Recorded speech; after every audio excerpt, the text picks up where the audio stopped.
Good evening, family. Salute to Minister General Ahmad Abdul Ibad, and peace and blessings to all our friends and our comrades in this great struggle. Today is May 5th and 2022, and I want to take this opportunity just to, share a little bit about why it's so important for us to be military minded and think in terms of, self-defense. Your body has an immune system that attacks any agents that come into your body to harm your body. All right. It's a natural part of the system of our being. And I think it's vitally important that we have, conscious awareness of the vital need to have mature, responsible members of our community to defend our community, to defend, our vital interest. All right, to defend our leaders. All right, in our community against outside threats as well as inside threats to our communities, because we also have diseases in our bodies, or diseases, like cancer, for instance, that can attack our bodies and kill us from within. Okay.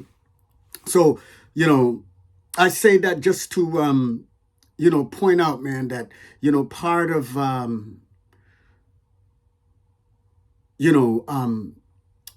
a healthy system is having an immune system, and a part of a healthy, strong nation or community is having a vanguard. All right, having strong men and women to defend that community or that entity for its survival. Okay, and every nation on earth has, to my knowledge, a military.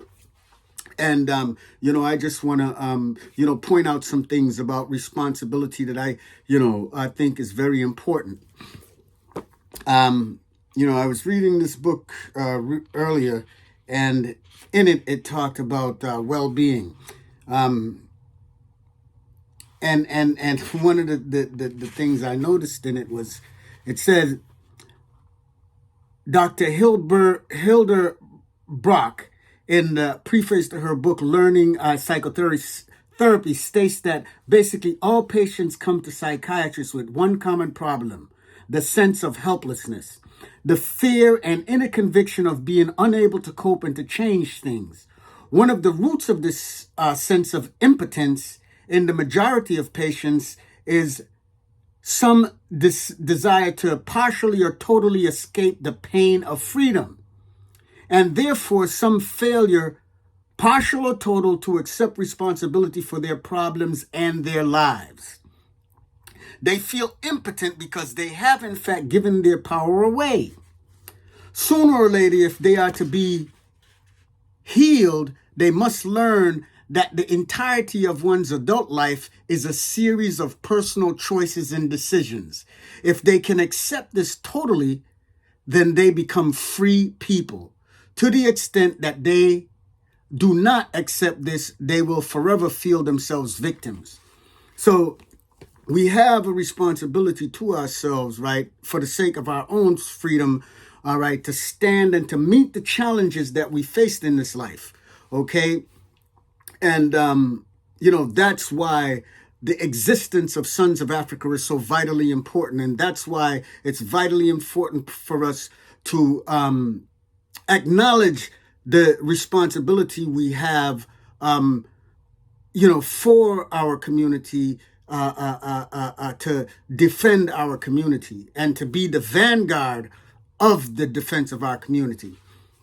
Another thing that I wanted to point out, or mention, that is also very important, that we learn about military force, and the fact that force itself is foundational to who we are as human beings, the life force within us.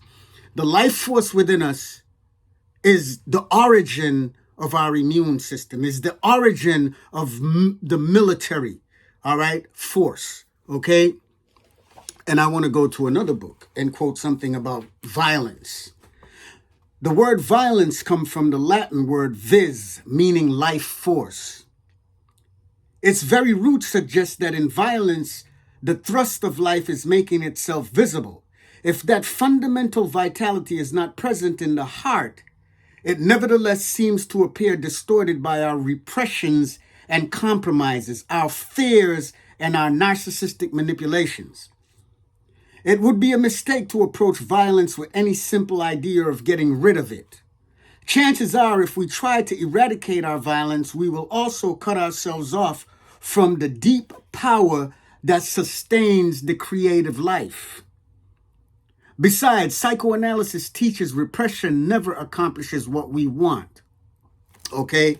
Because the repressed always resurfaces. And that resurfacing of the repressed, right, is what we see when we see our young people out in the street murdering each other, fratricide, right? I mean, what is it? Patricide or whatever, anyhow, for lack of a better word, killing each other, simple, right? And so that's because of the repression of our anger towards the oppression that we're experiencing within this society. So the anger and the rage that we feel inside is misdirected. We direct it at each other. And our responsibility is the proper direction of the force of that violence. All right. The other thing that I want to talk about is anger. And why, in many cases, a lot of us try to repress our anger, that it's unhealthy to do so. By expressing anger that we feel towards someone or something, most people are standing up for themselves. They are trying to drive home the idea that they deserve to be treated correctly. Whether they express anger towards a family member, a stranger on the street, or the next door neighbor's dog, people are trying to express the conviction that they have some worth and they want to be treated in a worthy manner. Sounds pretty simple, doesn't it? Anger is a way of saying, notice my needs. That's why it is usually expressed with a person when a person feels ignored, put down, unappreciated by another person or persons. When something happens that does not affirm their worth as humans, people are prone to being angry. So let's not make any excuses for our justified and righteous anger, all right, our righteous wrath and rage, because they are justifiable under the circumstances in which we live in this country. All right, because that's where the energy is going to come from for us to fight for reparations, all right, to fight for the amends that needs to be made, you understand, by our oppressors, okay, that are consciously working towards denying us our right to self-determination, denying us, our right to vote, all right, and our right for political empowerment right here, right now in this society and in the world in which we live. With that, I want to say salute to Minister General Ahmad Abdul-Ibad and peace and blessings to our community.